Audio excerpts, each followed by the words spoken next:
South Pacific के किसी द्वीप पर दो प्लेन गिरते हैं जिनके पैराशूट से उनके पायलट्स भी नीचे उतरते हैं। अमेरिकी सैनिक हैंक मार्लो और जापानी सैनिक घुम्पेई इकारी। जैसे ही वे एक दूसरे को देखते हैं, गोलीबारी और भाग दौड़ शुरू हो जाती है और उनका पीछा समुद्र तट से जंगल तक चलता है। हैंक खुद को रोकने के लिए मजबूर महसूस करता है और गुनपे इस मौके का फायदा उठाकर अपनी तलवार से हमला करता है। हैंक अपने हाथों से तलवार रोक लेता है और गुनपे को धक्का देकर हथियार छीन लेता है, लेकिन गुनपे चाकू निकालता है और हैंक पर कूद पड़ता है। उसका चाकू बस गले के पास ही होता है कि अचानक चट्टान के ऊपर से एक बड़ा बालों वाला हाथ दिखता है, जिसके बाद एक विशाल गोरिल्ला का सिर नजर आता है जो सैनिकों पर गरजता है। फिर हम वॉशिंगटन में कट करते हैं, जहां एक टैक्सी व्हाइट हाउस के सामने पार्क होती है। दो आदमी उसमें से उतरते हैं, बिल रांडा, अमेरिका की सरकारी संस्था मोनार्क के प्रमुख, और डॉक्टर ह्यूस्टन ब्रूक्स, एक भूवैज्ञानिक हैं। वे वहां सीनेटर विलिस से मिलने आए हैं और ब्रूक्स को इस वक्त ऐसा करना सही नहीं लग रहा क्योंकि समय ठीक नहीं है, लेकिन रांडा उन्हें याद दिलाता है कि उनके पास पैसे नहीं हैं और ये उनका आखिरी मौका है। सीनेटर उन्हें अपने ऑफिस में मिलता है, हालांकि वह थोड़ा शक में है, और फिर वे जल्दी से अपनी बात समझाने लगते हैं। उन्होंने दक्षिणी प्रशांत में एक अनजाना द्वीप खोजा है जिसके बारे में कई दंतकथाएं हैं। स्कल आइलैंड, वो जगह जहां भगवान ने सृष्टि पूरी नहीं की और जो अपनी बदनामियत के लिए जाना जाता है। वहां जो जहाज और हवाई जहाज लापता हुए हैं। रांडा सोचती है कि 1954 के परमाणु परीक्षण असल में परीक्षण नहीं थे, बल्कि वे कुछ नष्ट करने की कोशिश कर रहे थे और वहां एक अजीब सा पारिस्थितिकी तंत्र हो सकता है। सीनेटर अभी भी इसे एक कहानी समझता है, इसलिए वो अपना ऑफिस छोड़ देता है, लेकिन रांडा और ब्रूक्स हार नहीं मानते और उसे और तर्क देते हुए पीछा करते हैं। वहां जल्द ही एक मिशन होने वाला है, तो वे उसमें साथ चल सकते हैं और उस द्वीप पर बहुत कुछ हो सकता है जो वे खोज सकते हैं। ब्रूक्स को यकीन नहीं है कि वो क्या होगा, लेकिन जो भी हो वे रूसियों को पहले इसे खोजने नहीं देंगे। इसके बाद हमें वियतनाम में एक अमेरिकी एयरबेस दिखाया जाता है।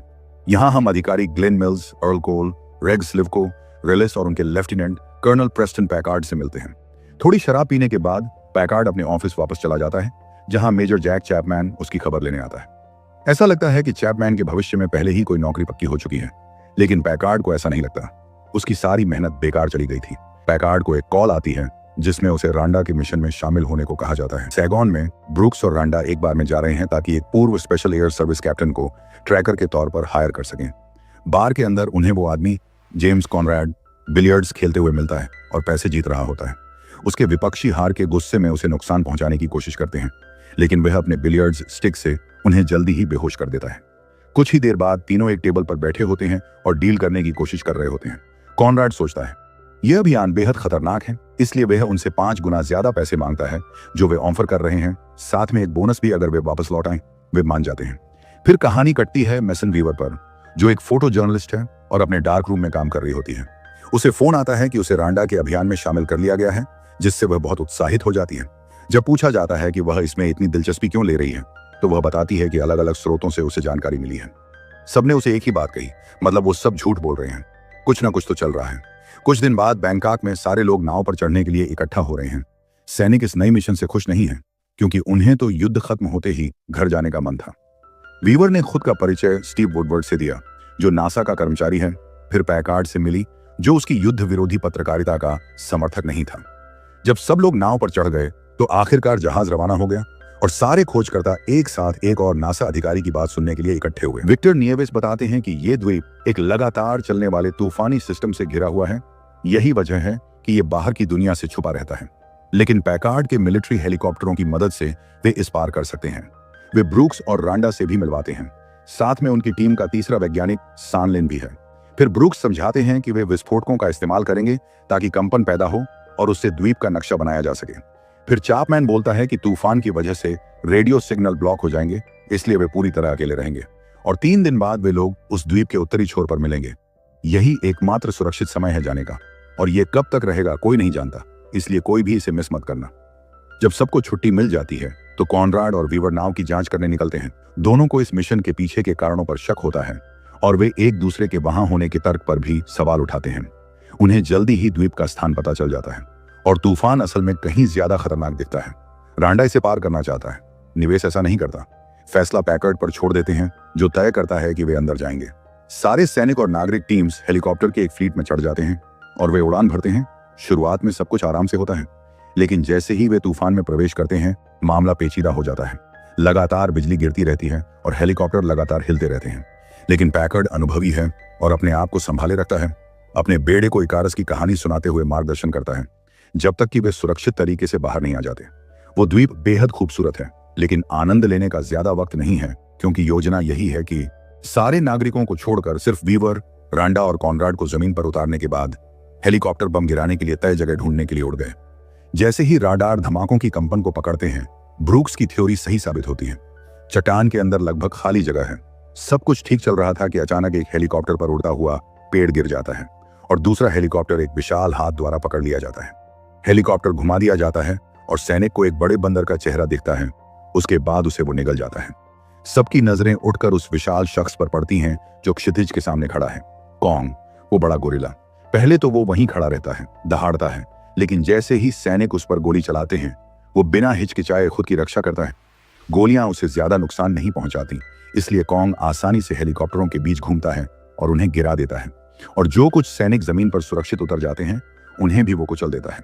एक एक करके कॉन्ग हर हेलीकॉप्टर को तबाह कर देता है और तब तक नहीं रुकता जब तक हवा में एक भी हेलीकॉप्टर बाकी न रह जाए। हमले की वजह से पूरे अभियान के सदस्य बिखर गए। एक जगह पर वीवर, नीव्स, स्लिवको, ब्रूक्स, सानलिन और कॉनराड हैं, जो उन्हें उत्तर की ओर गाइड करेंगे ताकि वे मिलने वाली जगह के जितना करीब हो सकें पहुंच सकें। दूसरी जगह पर चैपमैन अकेला है, लेकिन वह पैकार्ड को अपनी जगह बता पाता है इससे पहले कि संपर्क कट जाए।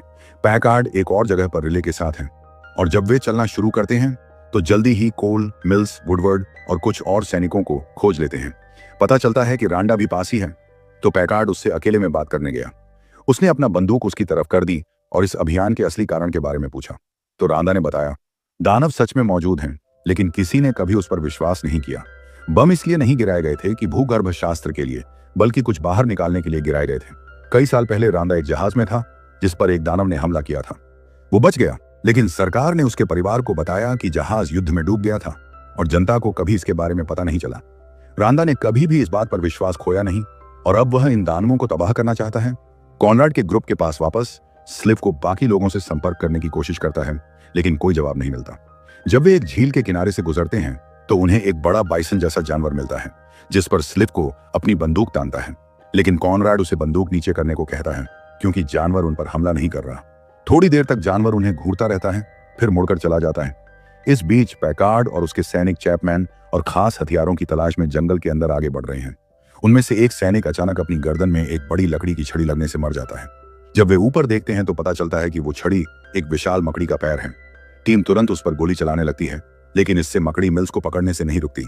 चूंकि उनके सामने एक दोस्त है, वे अब गोली नहीं चला सकते, तो वे मकड़ी के पैरों को काटने लगते हैं। इस बीच मिल्स एक चाकू निकालता है और अपनी पकड़ में आए अंगों को काटने लगता है। उसे थोड़ी मेहनत करनी पड़ती है, लेकिन वह सफल हो जाता है। जैसे ही वह जमीन पर गिरता है, टीम फिर से गोलीबारी शुरू कर देती है और मकड़ी को हरा देती है। अजीब पंछी उड़ते हुए निकले और नीवेस को अपने झुंड के साथ खाना खाने ले गए।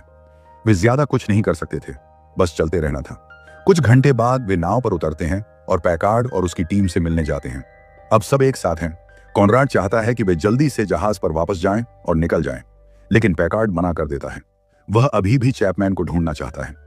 हैंक इस बात का विरोध करता है क्योंकि पश्चिम की ओर जाना मतलब खोपड़ी रेंगने वालों के इलाके में जाना है, लेकिन चूंकि उसका काम ट्रैकिंग करना है, कॉनराड अंत में मान जाता है और रास्ते में उन्हें कॉन के माँ बाप की हड्डियां मिलती हैं। हैंक की शिकायतों के बावजूद पैकार्ड उन्हें उस बड़ी कब्र के ऊपर से गुजरने का आदेश देता है, जो एक अजीब धुंध से ढकी होती है, और वे पता लगाते हैं कि वो धुंध ज्वलनशील है जब कोल अपनी सिगरेट गिरा देता है और धमाका हो जाता है। वे ज्यादा दूर नहीं जा पाते कि एक स्कल क्रॉलर उनके पास पहुंच जाता है और वे जल्दी से उन बड़े हड्डियों के पीछे छिप जाते हैं। स्कल क्रॉलर रुकता है और एक खोपड़ी उगलता है जो कॉनराड के पास गिरती है और चीजें आसान बना देती है। उस पर चैपमैन की नाम टैग दिखती है। फिर वो अचानक मुड़कर चले जाता है। टीम सोचती है कि अब बाहर आना सुरक्षित है, लेकिन जैसे ही रांडा का कैमरा फ्लैश चलता है, स्कल क्रॉलर उस पर झपट्टा मारता है और उसे खा जाता है। सबने फायर कर दिया, लेकिन मिस्ट में छिपे उस छिपकली को निशाना लगाना मुश्किल था।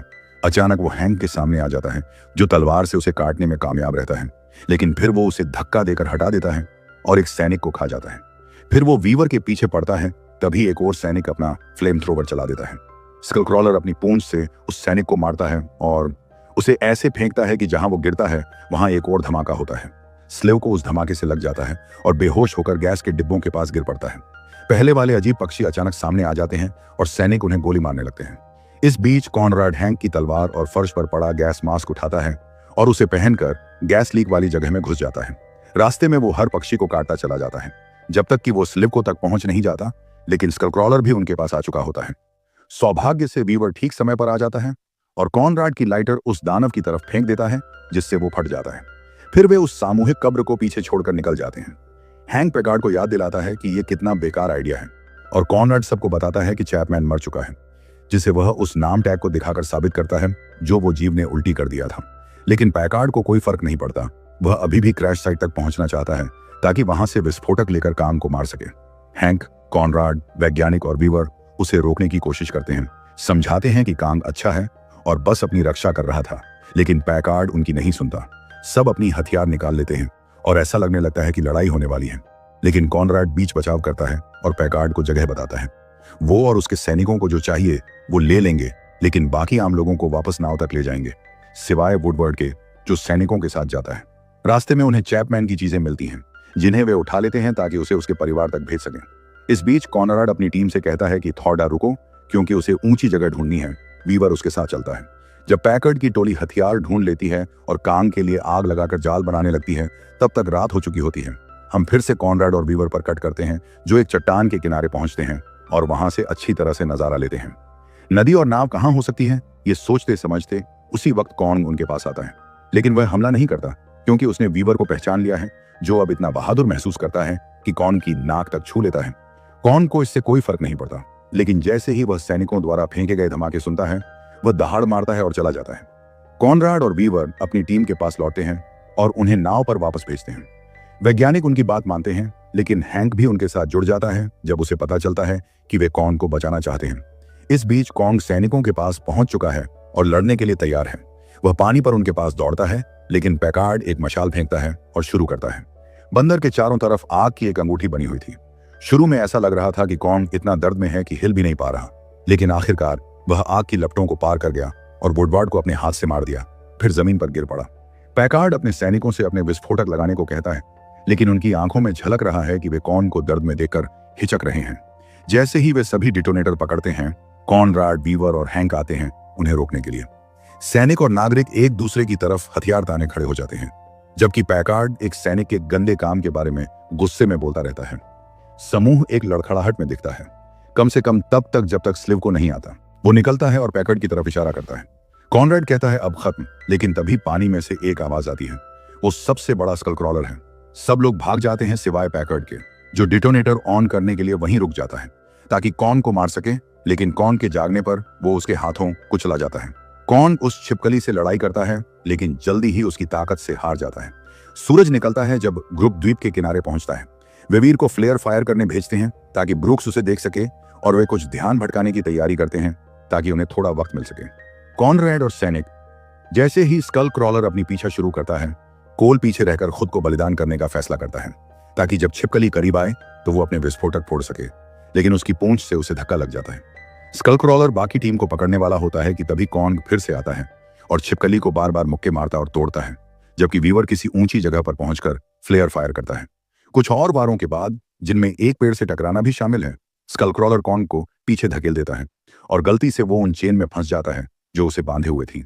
वैज्ञानिक जब नाव लेकर आते हैं तो उन्हें मारने के लिए सैनिक अपने हथियारों से स्कल क्रॉलर पर गोली चलाते हैं, जबकि वे नाव पर चढ़ते हैं।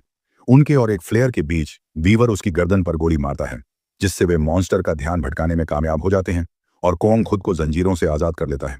फिर वह एक जंजीर लेकर अपने दुश्मन पर वार करता है, स्कल क्रॉलर को मारता है और उसे पकड़कर पहाड़ से टकरा देता है, जिससे वीवर पानी में गिर जाता है। कॉन्ग उसे देखता है और कुछ वारों से छिपकली को बेहोश कर देता है।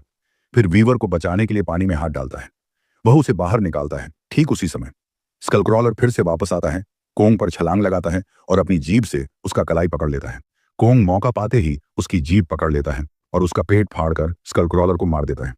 जब वह अपना हाथ खोलता है तो वीवर ठीक होती है, इसलिए वह उसे धीरे से जमीन पर उतार देता है, जहां कॉनराड उसकी हालत देखने आता है। वे साथ में देखते हैं कि कॉन्ग उन्हें एक आखिरी नजर देता है और फिर चला जाता है। कुछ ही पल बाद सब लोग नाव पर होते हैं और मिलने वाली जगह की ओर जा रहे होते हैं। उन्हें चिंता होती है कि जैसे ही खबर फैलेगी जगह बदल सकती है, लेकिन वे वादा करते हैं कि कुछ नहीं बताएंगे।